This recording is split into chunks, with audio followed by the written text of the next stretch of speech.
Andro iraisam-pirenena ho an'ny tenindreny androany ndraiky amin'ny 20 febroary mitondra fanazavana ny amin'ny atao hoe inona marina ary moa zany tenindreny zany ny mpanoratra ny sady amin'ny akademisiana ny dokotera Ravaltera Jean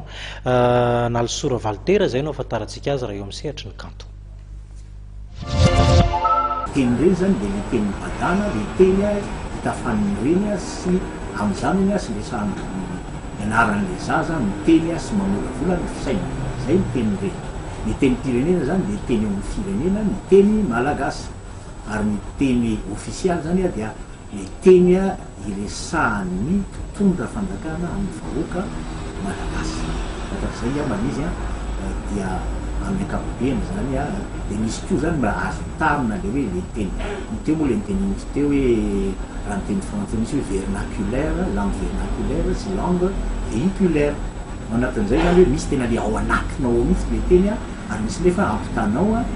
hevitra zay koany misy zavatra tokony hofantarina mikasika an'ity teny ity zay zava-dehibe tokoa. Ny any Tsimorano zany hoe ao amin'ny fikamana-piavahana malagasy sampanandiana Tsimorano amin'ny fahadimy volana zao moa zany dia misy efa-kevitra ataoko any mikasika ny tenindreny ary mikasika koa ny teny malagasy dia fampitoy amin'izao resaka ataontsika izao satria ny teny ihany koa dia misy fanahy